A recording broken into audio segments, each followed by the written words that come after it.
ರಾಂಪುರದ ಕಾಡಿನ ರಾಜ ಬಹಳ ಶಕ್ತಿಶಾಲಿಯಾಗಿತ್ತು. ಇವರ ರಾಜ್ಯಭಾರದಲ್ಲಿ ಕಾಡಿನಲ್ಲಿ ಎಲ್ಲರೂ ಸಂತೋಷದಿಂದ ಇದ್ರು. ಆದ್ರೆ ಕೆಲವು ದಿನಗಳಿಂದ ಈ ಕಾಡಿನಲ್ಲಿ ಏನೋ ವಿಚಿತ್ರವಾದುದು ನಡೀತಾ ಇತ್ತು. ಈ ಕಾರಣದಿಂದ ಎಲ್ಲರೂ ಚಿಂತೆಯಿಂದ ರಾಜನ ಬಳಿಗೆ ಬರ್ತಾರೆ. ಮಹಾರಾಜ್, ಪ್ರತಿದಿನ ಎಲ್ಲಾ ಜೀವಿಗಳ ಶಕ್ತಿ ಕಡಿಮೆಯಾಗುತ್ತಿದೆ. ಏನಾದರೂ ಮಾಡಿ, ಇಲ್ಲದಿದ್ದರೆ ಜೀವಿಗಳು ದುರ್ಬಲವಾಗುತ್ತವೆ. ಆದರೆ ಇದು ಹೇಗೆ ಸಂಭವಿಸುತ್ತದೆ?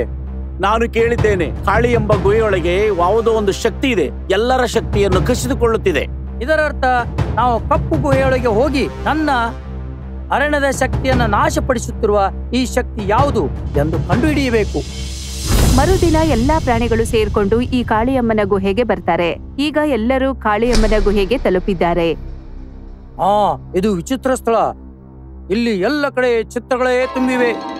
ಈ ಚಿತ್ರಗಳು ನಮಗೆ ಏನನ್ನಾದರೂ ಹೇಳ ಬಯಸುತ್ತವೆ. ಆದರೆ ಆ ಚಿತ್ರ ಏನು ಹೇಳುತ್ತದೆ ಎಂಬುದು ಯೋಚಿಸಬೇಕು. ನರಿ, ನೀನು ಅತ್ಯಂತ ಬುದ್ಧಿವಂತ. ಈ ಚಿತ್ರ ನಮಗೆ ಏನು ಹೇಳ ಬಯಸುತ್ತದೆ ಎಂದು ನಮಗೆ ಹೇಳು. ಎಲ್ಲಾ ಚಿತ್ರಗಳನ್ನು ನೋಡಿದ್ಮೇಲೆ ಈ ನರಿ ಹೇಳುತ್ತೆ, ಮಹಾರಾಜ್ರೇ, ಒಂದು ಚಿತ್ರದಲ್ಲಿ ಆ ಜಾದುವಿನ ಕಲ್ಲು ಬಾಬಾ ಅವರ ಕೈಯಲ್ಲಿದೆ. ಈ ಕಲ್ಲು ಪವಿತ್ರವಾದವರ ಕೈಯಲ್ಲೇ ಇದೆ ಅಂದ್ಮೇಲೆ ಎಲ್ಲಾ ಚೆನ್ನಾಗಿ ನಡೆಯುತ್ತೆ. ಮತ್ತು ಈ ಕಲ್ಲು ಕೆಟ್ಟ ವ್ಯಕ್ತಿಯ ಕೈಯಲ್ಲಿದೆ, ಎಲ್ಲವೂ ಕೆಟ್ಟದಾಗಬಹುದು. ಸರಿಯಾಗಿ ಹೇಳಿದ್ರಿ ರಾಜ್ರೇ. ಆದರೆ ಈ ಕಲ್ಲು ಇದೇ ಇದೆ. ಅದು ಈಗ ಯಾವುದೇ ಒಳ್ಳೆಯವರ ಕೈಯಲ್ಲೂ ಇಲ್ಲ, ಯಾವುದೇ ಕೆಟ್ಟವರ ಕೈಯಲ್ಲೂ ಇಲ್ಲ. ಹಾಗಾದ್ರೆ ನಾವು ಈಗ ಏನು ಮಾಡಬೇಕು? ಇದಕ್ಕೆ ನಮಗೆ ಏನು ಗೊತ್ತಾಗ್ತಾ ಇಲ್ಲ. ಏನು ಮಾಡಬೇಕೀಗ? ಎಲ್ಲರೂ ಚಿಂತೆಯಲ್ಲಿದ್ದಾರೆ. ಆದ್ರೆ ಯಾರಿಗೂ ಯಾವ ದಾರಿನೂ ಕಾಣ್ತಾ ಇಲ್ಲ. ಆಮೇಲೆ ಎಲ್ರೂ ತಮ್ಮ ತಮ್ಮ ಮನೆಗೆ ಹೋಗ್ತಾರೆ. ಈ ರಾತ್ರಿ ಶೇರ್ ನಿದ್ದೆ ಮಾಡ್ತಾ ಇರುತ್ತೆ. ಆಗ ಅದಕ್ಕೊಂದು ಕನಸು ಬೀಳುತ್ತೆ. ನನಗೆ ಗೊತ್ತು ಶೇರ್ ಸಿಂಗ್, ನೀನು ಆ ಕಪ್ಪು ಗುಹೆಯಿಂದ ಶಕ್ತಿಯ ತೊಂದರೆಗೊಳಗಾಗಿದ್ದಿ ಎಂದು. ಅರೆ, ಗುಹೆಯಲ್ಲಿರುವ ಚಿತ್ರದಲ್ಲಿರುವ ಬಾಬಾ ನೀವೇ ಏನು? ಹೌದು, ನಾನೇ ಆ ಬಾಬಾ. ಬಾಬಾ, ದಯವಿಟ್ಟು ಹೇಳಿ, ಆ ಗುಹೆಯ ಕಲ್ಲು ನಮ್ಮ ಶಕ್ತಿಯನ್ನು ಏಕೆ ಕಸಿದುಕೊಳ್ಳುತ್ತಿದೆ?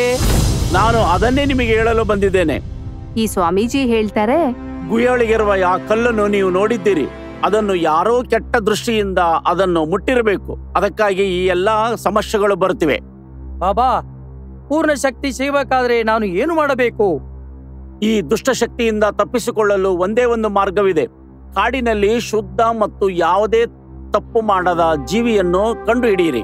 ಮತ್ತೆ ಒಂದು ವೇಳೆ ಆ ಜೀವಿಯು ಆ ಕಲ್ಲನ್ನು ಮುಟ್ಟಿದರೆ ಆ ದುಷ್ಟಶಕ್ತಿಯು ಕಾಡಿನಿಂದ ಕಣ್ಮರೆಯಾಗುತ್ತದೆ. ಕಾಡಿನಲ್ಲಿ ಎಲ್ಲವೂ ಸರಿ ಹೋಗುತ್ತೆ. ಧನ್ಯವಾದಗಳು ಬಾಬಾ. ಆಯುಷ್ಮಾನ್ ಭವ. ಕನ್ಸು ನನ್ಸಾಗ್ಲಿಲ್ಲ ಅಂತ ಚಿಂತೆ ಇದಕ್ಕೆ. ಇಂಥ ಪ್ರಾಣಿಯನ್ನು ನಾನು ಎಲ್ಲಿಂದ ತರಲಿ? ಏನು ಪಾಪ ಮಾಡಿಲ್ಲದು ಎಲ್ಲಿ ಹುಡುಕಲಿ? ಮರುದಿನ ಶೇರ್ ಸಿಂಗ್ ಸಭೆ ಕರೆಯುತ್ತೆ. ಸ್ನೇಹಿತರೆ, ನಿನ್ನೆ ಗುಹೆಯಲ್ಲಿ ಇರುವ ಬಾಬಾ ಅವರು ಕನಸಿನಲ್ಲಿ ಬಂದಿದ್ರು. ಹೀಗೆ ಹೇಳಿ ಹೊರಟು ಹೋದರು.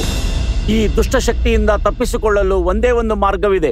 ಕಾಡಿನಲ್ಲಿ ಶುದ್ಧ ಮತ್ತು ಯಾವುದೇ ತಪ್ಪು ಮಾಡದ ಜೀವಿಯನ್ನು ಕಂಡು ಹಿಡಿಯಿರಿ. ಒಂದು ವೇಳೆ ಆ ಜೀವಿಯು ಆ ಕಲ್ಲನ್ನು ಮುಟ್ಟಿದರೆ ಆ ದುಷ್ಟಶಕ್ತಿಯು ಕಾಡಿನಿಂದ ಕಣ್ಮರೆಯಾಗುತ್ತದೆ. ಕಾಡಿನಲ್ಲಿ ಎಲ್ಲವೂ ಸರಿ ಹೋಗುತ್ತೆ. ಮಹಾರಾಜ್, ನಾವು ಎಲ್ಲಿ ಕಾಣಬಹುದು ಒಂದೇ ಒಂದು ಪಾಪವನ್ನು ಮಾಡದ ಜೀವಿಯನ್ನು? ಅದಕ್ಕಾಗಿ ನಾನು ಸಭೆಯನ್ನು ಕರೆದಿದ್ದೇನೆ. ನಾವೆಲ್ಲರೂ ಸೇರಿ ಅಂತ ಪವಿತ್ರ ಪ್ರಾಣಿ ಹುಡುಕ್ಲೇಬೇಕು. ಶೇರ್ ಸಿಂಗ್ ಎಲ್ಲರಿಗೂ ಪವಿತ್ರವಾದ ಪ್ರಾಣಿಯನ್ನು ಹುಡ್ಕೋ ಕೇಳುತ್ತೆ. ಎಲ್ರೂ ಪವಿತ್ರ ಪ್ರಾಣಿಯನ್ನು ಹುಡ್ಕೋಕ್ ಹೋಗ್ತಾರೆ. ನೀನೇನಾದ್ರೂ ಪಾಪ ಮಾಡಿದ್ದೀಯಾ? ಎಷ್ಟಾದ್ರೂ ನಾವು ಪಾಪಿಗಳು. ಪ್ರತಿದಿನ ನಾವು ಯಾರನ್ನಾದ್ರೂ ಕೊಂದು ತಿನ್ನುತ್ತೇವೆ. ಆದ್ರೆ ನೀನು ಪಾಪಿ ಅಲ್ಲ. ನಾನು ಪಾಪಿ. ನಾನೊಂದು ಚಿರತೆಯನ್ನು ಪ್ರೀತಿಸಿ ಮೋಸ ಮಾಡಿದ್ದೀನಿ. ಯಾವುದೇ ಪ್ರಾಣಿಯ ಹೃದಯವನ್ನು ಕೆಡಿಸೋದು ಪಾಪ. ಎಲ್ಲಾ ಪ್ರಾಣಿಗಳು ಪವಿತ್ರವಾದ ಪ್ರಾಣಿಯನ್ನು ಹುಡ್ಕೋಕೆ ಹೊರಡ್ತಾರೆ. ಆದ್ರೆ ಯಾರಿಗೂ ಪಾಪ ಮಾಡದೇ ಇರೋ ಪ್ರಾಣಿ ಸಿಗೋದೇ ಇಲ್ಲ.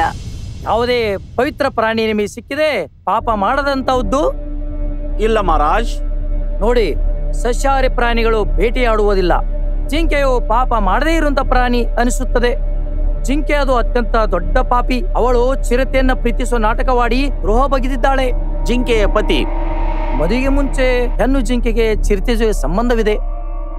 ಆದ್ದರಿಂದ ಜಿಂಕೆಯನ್ನ ಹೊಡೆದು ಬಡಿದು ವಿಚ್ಛೇದ ನಡೀತು. ಅದು ಕೂಡ ಪಾಪಿಯೇ. ಆಗ ಶೇರ್ ಸಿಂಗ್ ಬುದ್ಧಿವಂತ ನರಿಯನ್ನು ಕೇಳುತ್ತೆ. ಪ್ರತ್ಯೇಕಿರುವ ನೀನು ಎಲ್ಲರಿಗಿಂತ ಬುದ್ಧಿಶಾಲಿಯಾಗಿ ಕಾಣುತ್ತದೆ. ನೀನು ನನಗೆ ಸಹಾಯ ಮಾಡಬಹುದೇ? ನನ್ನನ್ನು ಕ್ಷಮಿಸಿ ಮಹಾರಾಜ್ರೇ. ಗೊತ್ತಿಲ್ಲ ನನಗೆ ಈ ಕಾಡಿನ ಪರಿಸ್ಥಿತಿ ಏನಾಗುತ್ತದೆ ಎಂದು. ಎಲ್ಲಾ ಪ್ರಾಣಿಗಳು ನಿರಾಶೆಯಿಂದ ತಮ್ಮ ತಮ್ಮ ಮನೆಗೆ ಹೋಗ್ತಾರೆ. ಈಗ ರಾತ್ರಿ ಶೇರ್ ಸಿಂಗ್ ಮಲಕೊಂಡಿರುತ್ತೆ. ಶೇರ್ ಸಿಂಗ್ ಕನ್ಸಲ್ಲಿ ಮತ್ತೆ ಬಾಬಾ ಬರ್ತಾರೆ. ಬಾಬಾ, ನೀವು ಪವಿತ್ರ ಪ್ರಾಣಿಯನ್ನು ಹುಡುಕಲು ಆಗಲಿಲ್ಲವೇ? ಎಲ್ಲ ಪ್ರಾಣಿಗಳು ಪಾಪಿಗಳೇ, ಆದರೆ ನೀವೇ ಒಂದು ಒಳ್ಳೆಯ ಪವಿತ್ರ ಪ್ರಾಣಿಯನ್ನ ಹೇಳಿ ಉಪಕಾರ ಮಾಡಿ. ಚಮೇಲಿ ಎಂಬ ಮೇಕೆ ಕಾಡಿನ ಗಡಿಯಲ್ಲಿ ವಾಸಿಸುತ್ತದೆ. ಅದು ಯಾವ ಪಾಪ ಮಾಡಿಲ್ಲ. ನಾನು ನಾಳೆ ಚಮೇಲಿಯನ್ನು ಭೇಟಿಯಾಗಲು ಹೋಗುತ್ತೇನೆ. ಕಲ್ಯಾಣವಾಗಲಿ. ಮರುದಿನ ಶೇರ್ ಸಿಂಗ್ ಸಭೆಯನ್ನು ಕರೆಯುತ್ತೆ. ಸ್ನೇಹಿತರೆ, ನಿನ್ನೆ ರಾತ್ರಿ ಬಾಬಾ ಕನಸಲ್ಲಿ ಬಂದು ಹೇಳಿದ್ರು, ಕಾಡಿನ ಗಡಿಯಲ್ಲಿ ಚಮೇಲಿ ಎಂಬ ಮೇಕೆ ವಾಸಿಸುತ್ತದೆ, ಅದು ಯಾವುದೇ ಪಾಪ ಮಾಡಿಲ್ಲ ಎಂದು ಹೇಳಿದ್ರು. ನಾವು ತಕ್ಷಣ ಆ ಮೇಕೆಯನ್ನು ಹುಡುಕಬೇಕು ಮಹಾರಾಜ್. ಇಂದು ಸಂಜೆ ನಾವೆಲ್ಲರೂ ಒಟ್ಟಿಗೆ ಚಮೇಲಿ ಹತ್ತಿರ ಹೋಗುತ್ತೇವೆ. ಸಂಜೆ ಆಗುತ್ತಲೇ ಎಲ್ಲಾ ಪ್ರಾಣಿಗಳು ಚಮೇಲಿಯನ್ನು ಭೇಟಿ ಮಾಡೋದಕ್ಕೆ ಹೊರಡ್ತಾರೆ. ತುಂಬಾ ದೂರ ನಡ್ಕೊಂಡು ಹೋದ್ಮೇಲೆ ಚಮೇಲಿ ಮೇಕೆ ಕಾಣಿಸುತ್ತೆ. ಎಲ್ರೂ ಅದರ ಬಳಿಗೆ ಹೋಗ್ತಾರೆ. ನಿನ್ನ ಹೆಸರು ಚಮೇಲಿನಾ? ಹಾ, ನೀವೆಲ್ಲ ಯಾರು? ಇಲ್ಲಿಗೆ ಯಾಕೆ ಬಂದ್ರಿ? ನನ್ನ ಹೆಸರು ಶೇರ್ ಸಿಂಗ್. ನಾನು ಈ ಕಾಡಿನ ರಾಜ ಇದ್ದೇನೆ. ನಂತರ ಶೇರ್ ಸಿಂಗ್ ಚಮೇಲಿಗೆ ಎಲ್ಲಾ ವಿಷಯ ತಿಳಿಸಿ ಸಹಾಯವನ್ನು ಕೇಳುತ್ತೆ. ನಾನು ಆ ಕಲ್ಲನ್ನ ಮುಟ್ಟಿದ್ರಿಂದ ನಿಮ್ಮ ಶಕ್ತಿ ವಾಪಸ್ ಬರುತ್ತೆ ಅನ್ನೋದಾದ್ರೆ ನಾನ್ ಖಂಡಿತ ಬರ್ತೀನಿ, ನಡೀರಿ ಹೋಗೋಣ. ನಂತರ ಶೇರ್ ಸಿಂಗ್ ಎಲ್ಲಾ ಪ್ರಾಣಿಗಳೊಂದಿಗೆ ಈ ಚಮೇಲಿ ಮೇಕೆಯನ್ನು ಕರ್ಕೊಂಡು ಗುಹೆ ಬಳಿಗೆ ತಲುಪ್ತಾರೆ.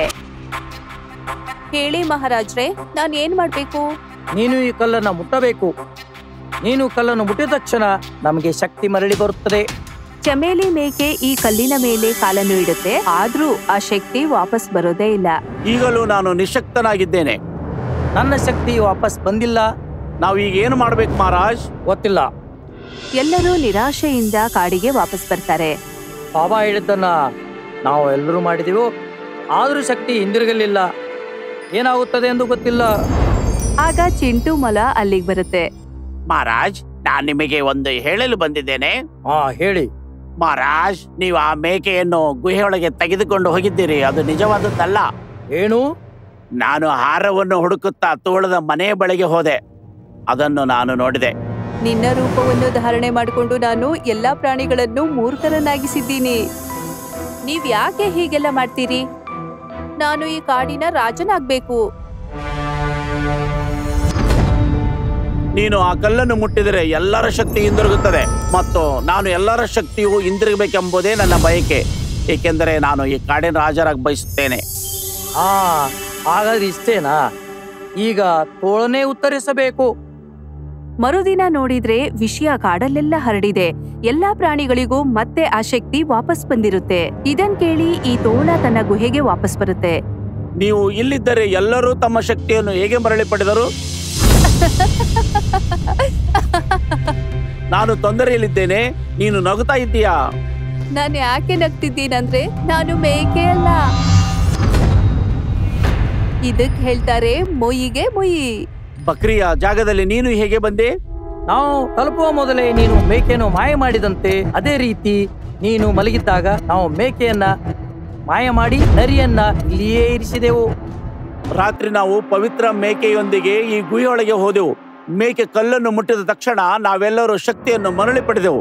ಇದನ್ ಕೇಳಿ ಈ ತೋಳಕ್ಕೆ ಚಿಂತೆಯಾಗುತ್ತೆ. ಮಹಾರಾಜ್, ಈ ದ್ರೋಹಿಯನ್ನ ಏನು ಮಾಡಬೇಕು ಮಹಾರಾಜ್? ನೀವೆಲ್ಲರೂ ಸೇರಿ ಅದನ್ನು ಕೊಂದು ತಿನ್ನಿರಿ. ಇಲ್ಲ ಮಹಾರಾಜ್ರೆ, ಇವರನ್ನ ಕ್ಷಮಿಸ್ಬಿಡಿ. ಏನು ಹೇಳುತ್ತಿದೀಯಾ ಚಮೇಲಿ? ತಪ್ಪು ಮಾಡೋರಿಗಿಂತ ಕ್ಷಮಿಸೋರೇ ದೊಡ್ಡವರಾಗ್ತಾರೆ ಮಹಾರಾಜ್ರೆ. ಇವರನ್ನ ಕ್ಷಮಿಸ್ಬಿಡಿ. ನೋಡು ತೋಳ, ನೀನು ಅದನ್ನ ಬಂಧಿಸಿದ್ದಿ, ಆದರೆ ಅದು ನಿನ್ನ ಶಿಕ್ಷೆಯನ್ನ ಕ್ಷಮಿಸುತ್ತದೆ. ಅದಕ್ಕೆ ಪವಿತ್ರ ಪ್ರಾಣಿ ಅಂತಾರೆ. ರಾಜನಾಗುವ ನನ್ನ ಆಸೆಯಲ್ಲಿ ನಾನು ನನ್ನ ಕರ್ತವ್ಯವನ್ನು ಮರೆತು ಬಿಟ್ಟೆ. ನನ್ನನ್ನು ಕ್ಷಮಿಸು ಮಹಾರಾಜ್.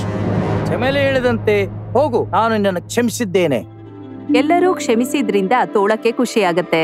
ಶಕ್ತಿ ವಾಪಸ್ ಬಂದಿದ್ರಿಂದ ಎಲ್ಲಾ ಪ್ರಾಣಿಗಳಿಗೂ ಖುಷಿಯಾಗುತ್ತೆ. ನಂತರ ಕಾಡಿನಲ್ಲಿ ಎಲ್ಲಾ ಪ್ರಾಣಿಗಳು ಸಂತೋಷದಿಂದ ಇದ್ದಾರೆ.